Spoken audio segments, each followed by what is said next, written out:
shoulder, heart full of blues out in the dirt, down in the dirt.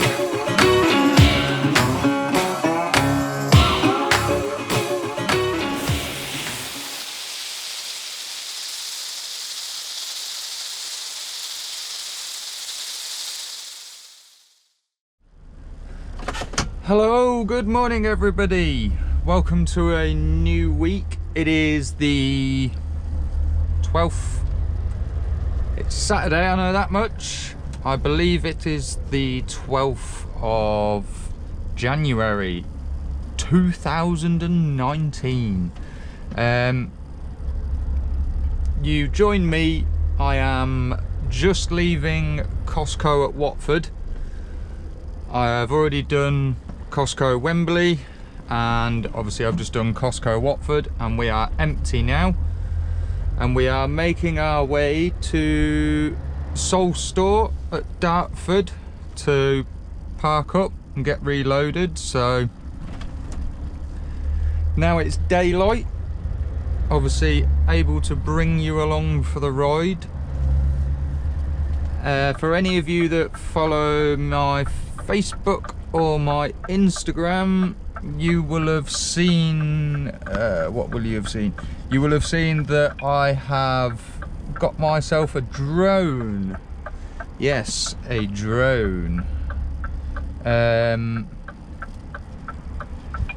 So hopefully, he says, I will be able to start including aerial footage. Any of you gonna let me out? Thank you very much.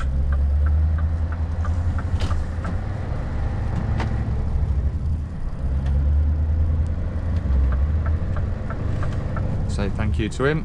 Yeah, so hopefully I will be able to start including some aerial footage. Obviously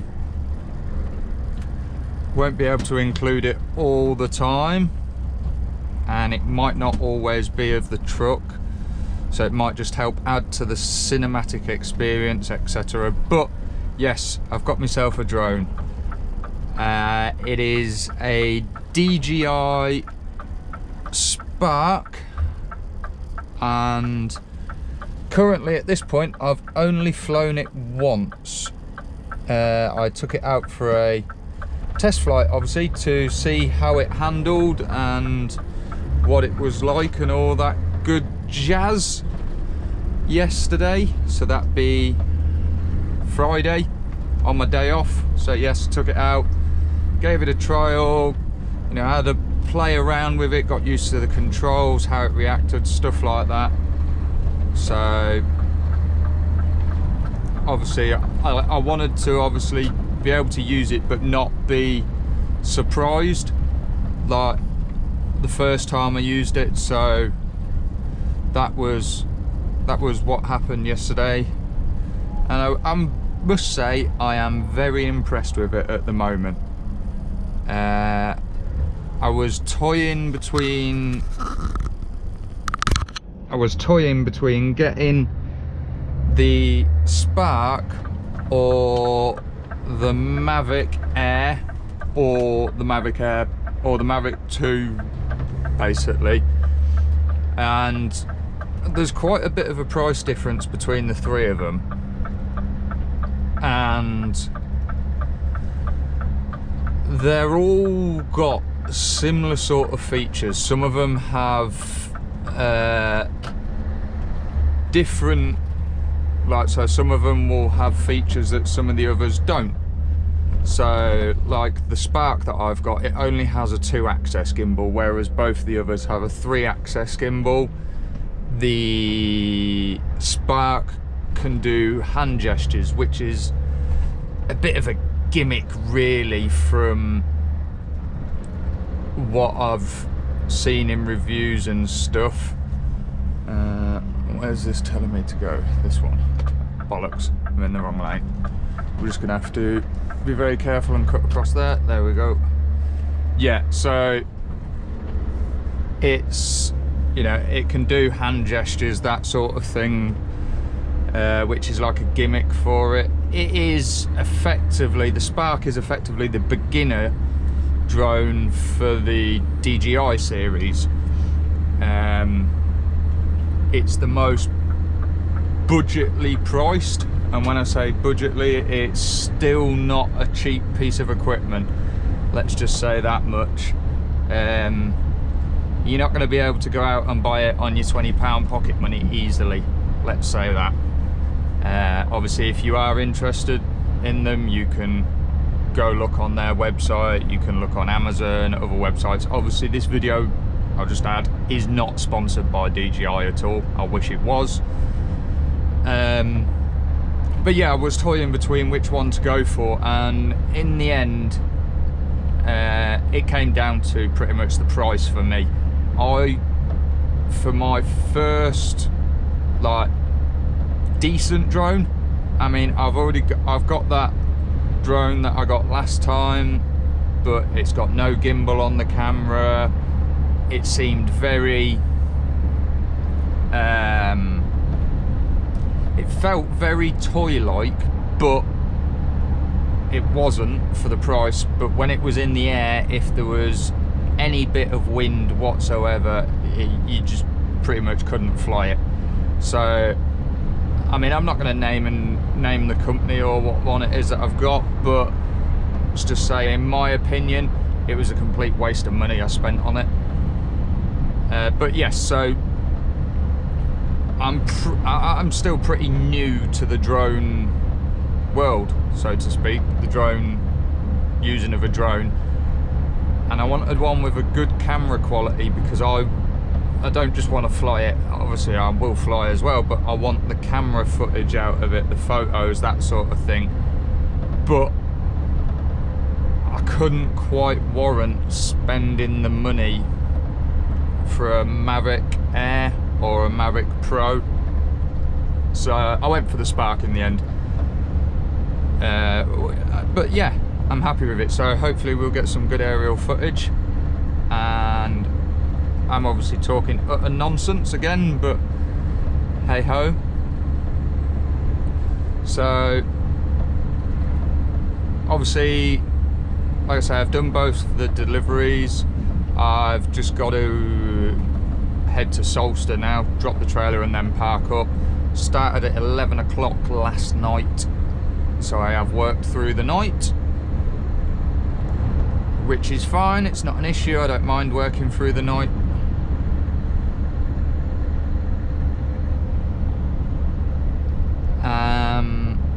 Hopefully we might get some good footage today, because I'm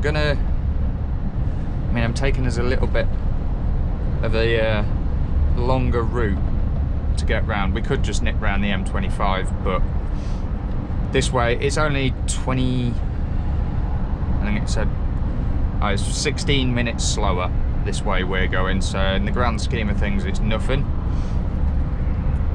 But I just thought it will get us some nice scenery, nice stuff to see. I do apologise for not putting a video up at all last week. I don't know. I didn't feel like vlogging, and I had a bit of a sore throat and a cold, so I'd have sounded like death warmed up. So I just decided not to. There is a few things in the pipeline for the channel at the moment. I know of 2 things that are going to be well, there's quite a few actually. I'm not going to say any of them yet, because none of them are 100% set in stone. Nothing's set in stone as far as I'm concerned until it is filmed on here. Stay in our lane. I'm too busy trying to look over there at the scenery of London. But yeah, nothing's set in stone until it's filmed on the cameras. But all being well, they will come around, and yeah, it should make for an interesting 2019 on the channel. At the time of filming this, I am 9 subscribers away from the big 2,000 for me. Obviously that's like not big comparison to some of the other vlogging channels out there, but for me, yes, it's big. And hopefully I will hit the 2,000 mark and keep growing. I would like to.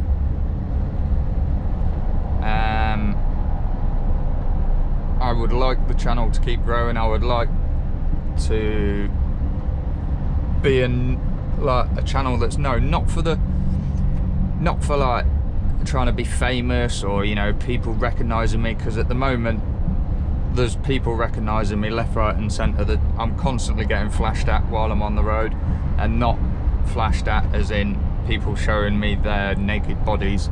I mean headlights flashing at me, constantly getting that.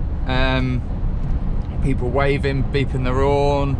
So there is obviously a few of you out there that are seeing me and recognise me, or at least the unit, and obviously I do apologise that a lot of the time I travel around while most of you are asleep, so the chance to actually get to see me is pretty rare. But hopefully I will be attending some truck shows this year, and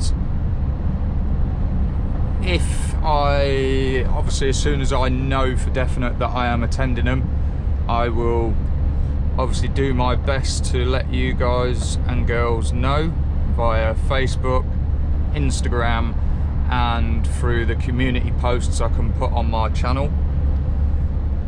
And obviously if any of you are attending those and you see us, obviously pop for a chat. Obviously I've seen one of you when I was at the service station, not last week, the week before, so when you're watching this it'll be not last week, not the week before, the one before that. So, but yes, it was nice to have a chat with you and get a bit of a good crack on. So anyway, that's enough nonsense waffling for the time being. I shall push on a bit further and see you a bit closer to our destination. Well, we are making our way into London now. So what I thought I would do is, seeing as though there's been a few of you asking for a lot more first person view, I thought I would give you some first person view, obviously in a built up area. So rather than all this motorway driving that I do, where it's pretty much just a case of follow the road ahead, I thought I'd do some in a built up area where we've actually got to do some thinking, got to pay attention to lots of different things. And I'm including a forward facing style dash camera, or the plan is to, so that you can see what's going on for when I'm looking in my mirrors. And I do obviously apologise for the speed I rotate my head and stuff, and I know obviously it does make people tend to feel a little bit queasy, so I do apologise for that. But obviously I've got to keep turning my head enough and quick enough to look in my mirrors, so that's why I'm doing it with a forward facing camera as well, so you can see when, and try work out for yourselves why I'm actually turning my head the way I am and why am I looking at what I'm looking at, etc. So hopefully you can pick it up. There's London up ahead.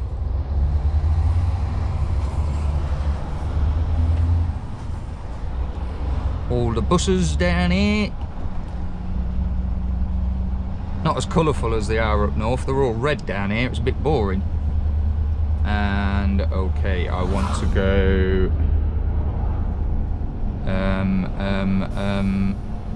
I don't know which lane to be in. Right, either of these ones. I do apologise, BMW behind.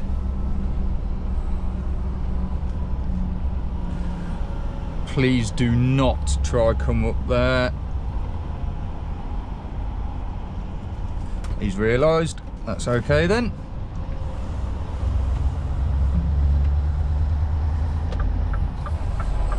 Cool, it's a bit tight round here.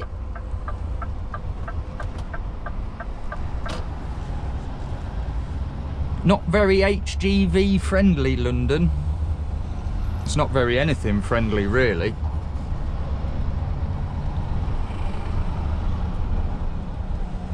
But it makes it a bit more interesting than just sitting on the motorway and sitting on cruise control and, you know, all right, yes, you're still concentrating, but it's a bit different to being in a built up area. I'm actually gonna block a bit of that left lane as well. Oh, that's a nice church.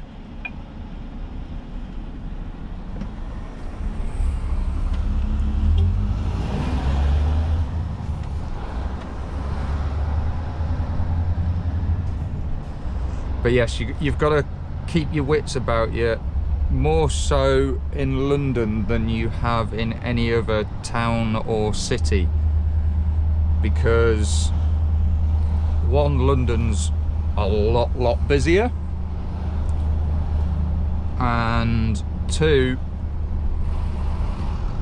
nobody really cares, is what I've noticed. Nobody really seems to care what they're doing.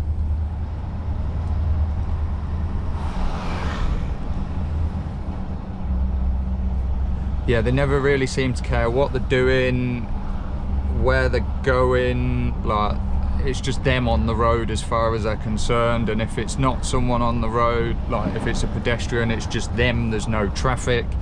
So yes, you have to kind of be a lot more aware of what is going on, and all these bus lanes and congestion zones. I mean, I don't have to worry about any of the congestion zones today, like, because it's Saturday, so the fees don't apply, which is part of the reason why I've come this way.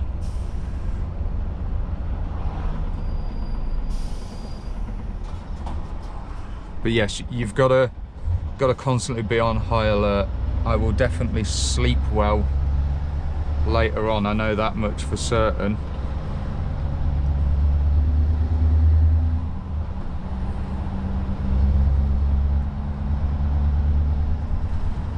Right, we will be in this lane. Obviously you've got to watch all these traffic lights, they like to change pretty bloody quick, which is why it's another reason that I'm empty when I'm coming through here, and I'll just take my time a little bit more. It gives me more chance to actually bring the vehicle to a stop like that.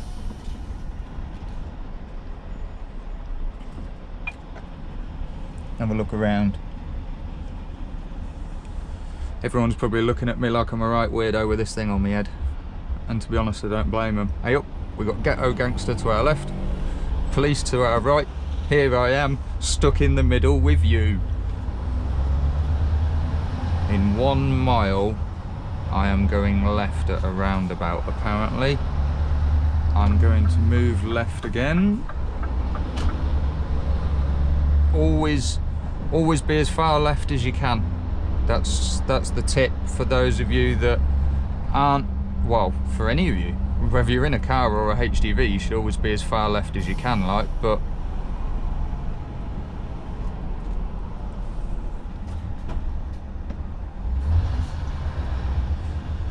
so yes, you should always be as far left as you can, but especially in a HGV, because of the size of that blind spot you have down to your left hand side.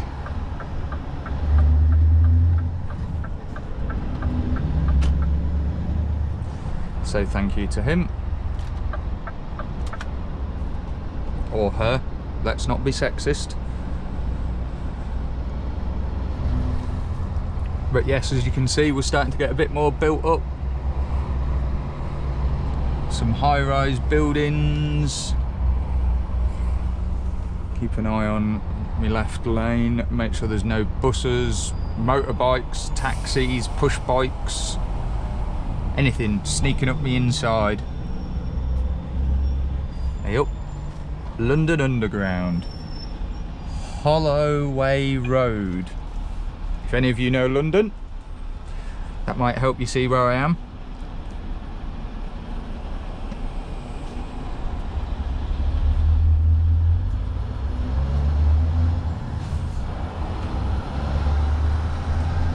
Bus coming up me inside now, so obviously I've got to be aware of it. And are we getting forced into one lane? Yes, we are. Come on then.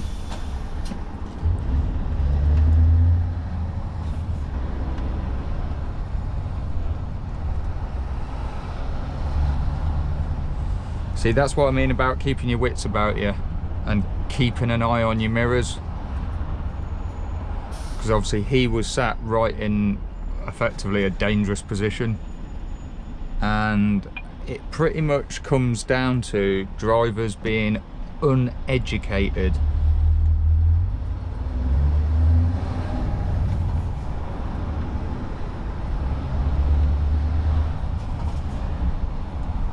Right, I'm gonna have to use this bus lane to get round you lot.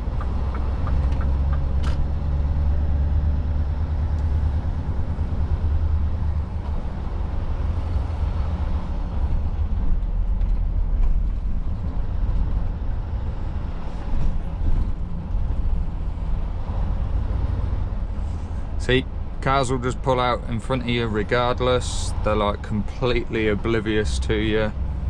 People will walk out in front of you, so yes, you've got to constantly have your wits about you, and you need to know what's behind you as well. So should you have to slam on, you've got to be obviously aware what's behind you, and it's a lot to take in driving in London. The first time I'd done it, it was very daunting, and I was absolutely physically and mentally shattered after doing it. And I think it was only like probably 20 minutes worth of driving, the bit I'd done in London, but I was like absolutely, I felt like I'd been driving for about 10 days. That's how much concentration it takes to someone who's not used to it. I wouldn't like to live here and have to drive around here like every day, because I think you would get what's the word, almost like acclimatized to it.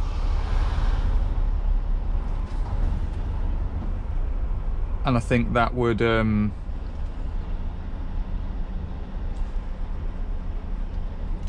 it'd make you not as aware as to what's going on in your surroundings. You'd become complacent. That's the word, complacent. And London isn't a place that you'd want to become complacent, I don't think. I definitely wouldn't.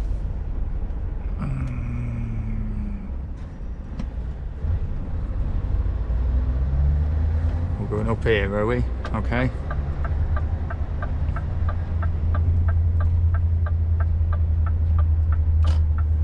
If you're sure, sat-nav, you're the one leading the route.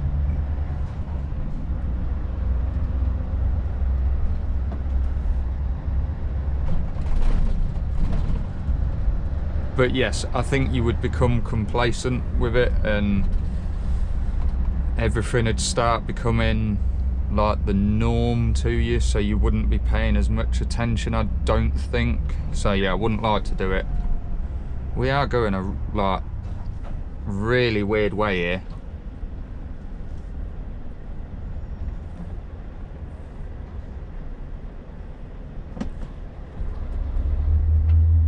We didn't come this way last time I came through here. Christ! Ooh. I've got a funny feeling it's going to start getting very narrow soon. So these are what I call your typical London style houses.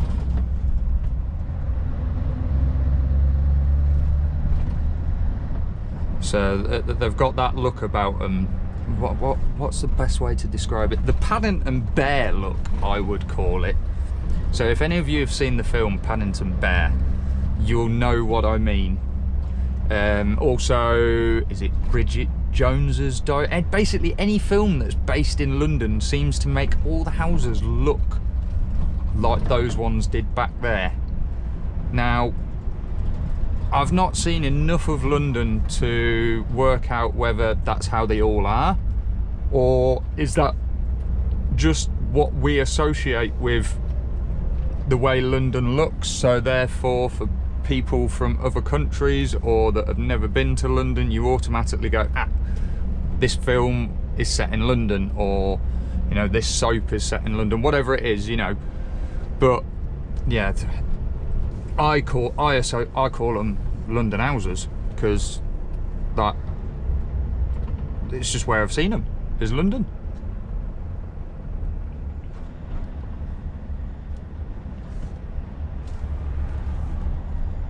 Ew, another church. Nice.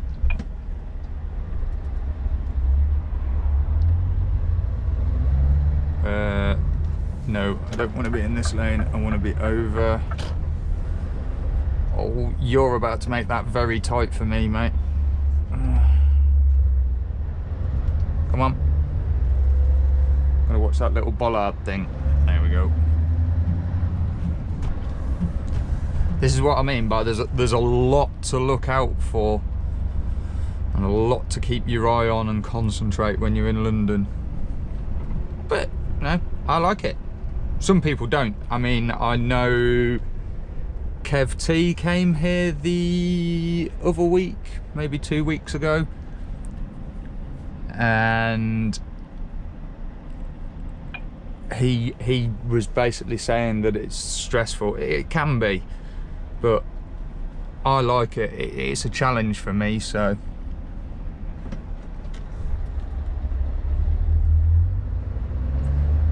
Something different. I don't get to come here all the time.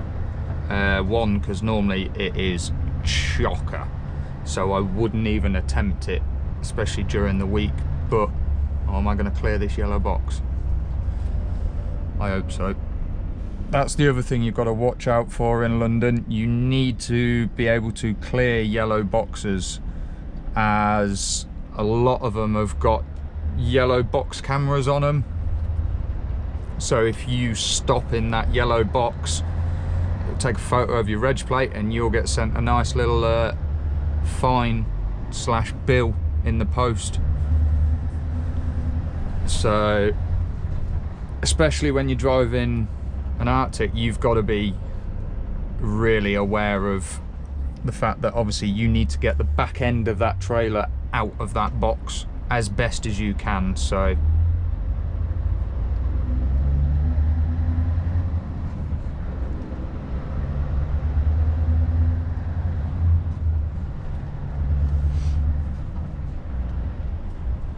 as much as London's busy, and I'm not a fan of it, like, for that wise, because it is absolutely chocker, and well, as you can see, there's not a lot of green, and I like being in the countryside. I like that side of it. But I actually like coming to London. It's got history in places.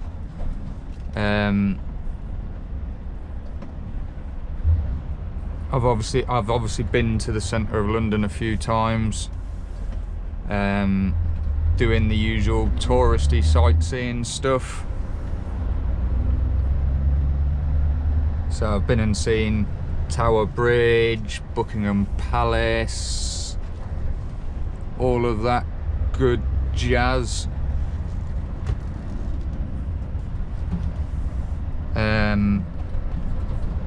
But I wouldn't like to live here. I think it'd definitely get too much for me.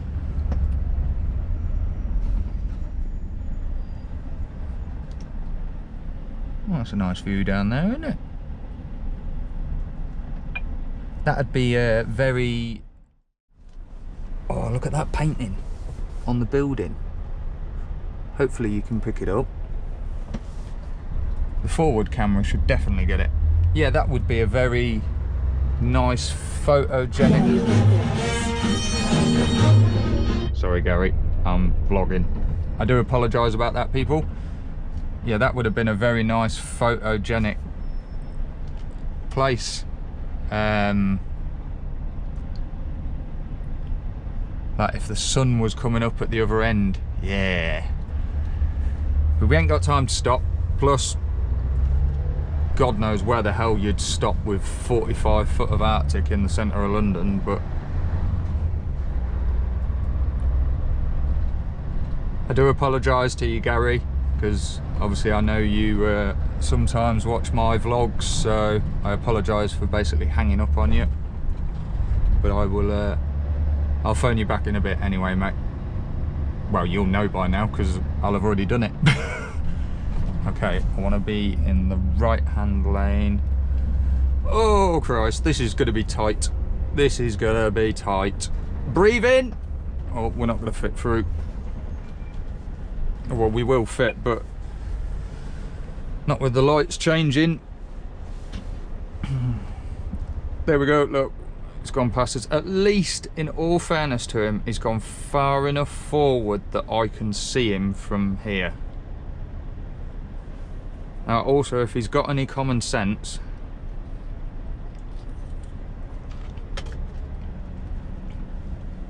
when the lights change, he'll look to see if I've seen him.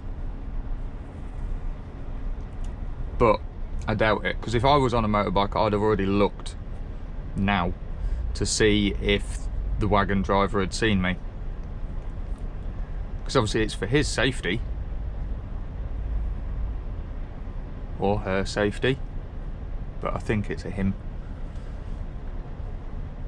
Yeah, there we go. He made that eye contact, look, so he did, and that I don't mind. I don't mind motorcyclists and that coming past us. I understand, you know, you've got two wheels, you're a lot skinnier, why would you sit and wait behind me? You can get on and get past us. And he obviously is a sensible... Why don't you lot just move over towards the bus lane? Thank you. He is obviously a sensible rider because he done what I was saying. He turned and made sure that I'd seen him. So he turned and looked for my eye contact. So he was happy that I'd seen him, and he knew that I wasn't going to pull off and crush him. So I haven't got an issue when they're sensible like that. And I wish the cyclists in London would do the same, because they are more vulnerable than a motorcyclist. You know, a motorcyclist, if he realises he's about to get in trouble, he can accelerate away from me pretty quick. Or she. They can accelerate from me a lot quicker than I can accelerate, so they can get out of the way a bit better. Whereas cyclists, they don't have that same option. So I just wish cyclists would take it on board as well, and start looking and making eye contact with HGV drivers, with bus drivers, just to make sure that they have been seen and they're not going to get squished, knocked over, or anything like that. It's for their safety. And they're always banging on about the fact that us as HGV, what are we doing at the end of it? Us as HGV drivers need to be more aware of cyclists. Yes, I agree, we do. But cyclists also need to be more aware of us. Because yes, we're the ones that will hurt them. But this, like, they normally end up getting hurt because they put themselves in silly positions. Oh, we're going left here, are we? Christ. So I'll just put my indicator on now because I am straddling across both lanes, and this is basically like, this is asking for a cyclist to come up my inside because I am giving them that space. I'm not doing it on purpose, I'm doing it so I can get round this corner. But I am pretty much inviting a cyclist to come up the inside of us.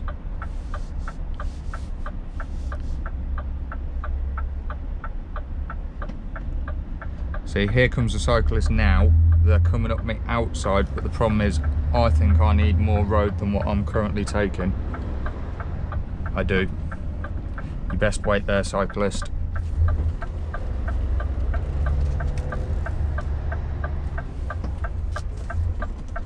Jesus Christ.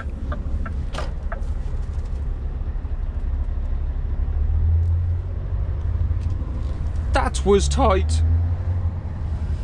That was really tight. No way did my sat-nav think about that corner for me. Whew. That was extremely tight. And it's because they put one of those little keep left bollard thingies. I was obviously trying to avoid that, and oh, if that cyclist hadn't have been coming up my outside, now I look back at that, so I'll review it a little bit. That corner, I knew it was going to be tight, which is why I started to sit across both lanes. Now really what I should have done is gone even further. I should have gone fully into that right hand lane and then turned at the last minute to bring the trailer well round from those traffic lights. In hindsight, that's what I should have done. However, I was too preoccupied. Yeah, too preoccupied with that cyclist that was coming up me outside, trying to make sure that I didn't inflict them into any inflict, is that the word? I didn't put them in any danger. That's what I was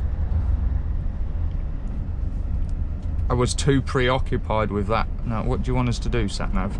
You don't actually want me to go left here, do you? No. Yeah, I was too preoccupied with that, so yeah, hindsight, looking back, I should have either stayed stationary and let the cyclist come past me, or I should have been further over a lot sooner and basically said, I'm having that other lane. But we got round, we didn't hit anything. It was mighty close, like, but we didn't touch anything. Welcome to London and its lovely streets that really are not designed for me.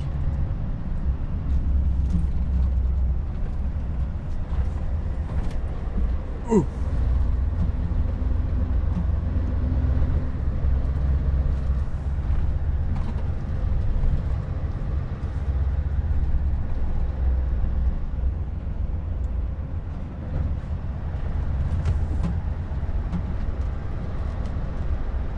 Yeah, really not designed for me.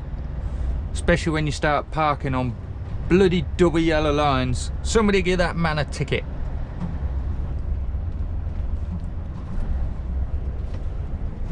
Nice truck there.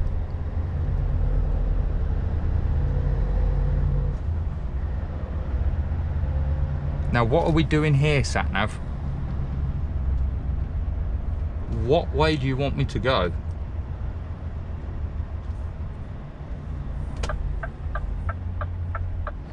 So you want me to go up there, okay? So once again, I'm being greedy. I'm taking both lanes, and it's because obviously I don't know what these roads are like. I don't know how tight these corners are, anything like that. So I'm better to just take both lanes, give myself the space that I need should I need it. which obviously I didn't do at that last tight turn with the cyclist. Because that's the other thing you've got to watch while driving around London, I've found, especially with an Arctic, is, so obviously to get round tight corners I'm going to try go as far to the other curb as possible, but obviously they put street furniture right on the edge, and then when you turn your headboard kicks out further than what you did. So yeah, you've got to have your wits about you, just constantly looking all around all the time.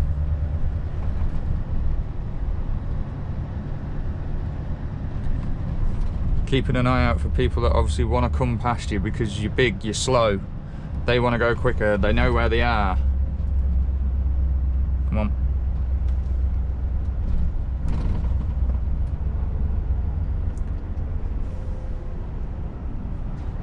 So yes, you've got to keep an eye out for them, make sure you're not going to squish them. Make sure they're not putting themselves in a stupid, dangerous position.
Oh, open road, or at least open compared to what we've just been on.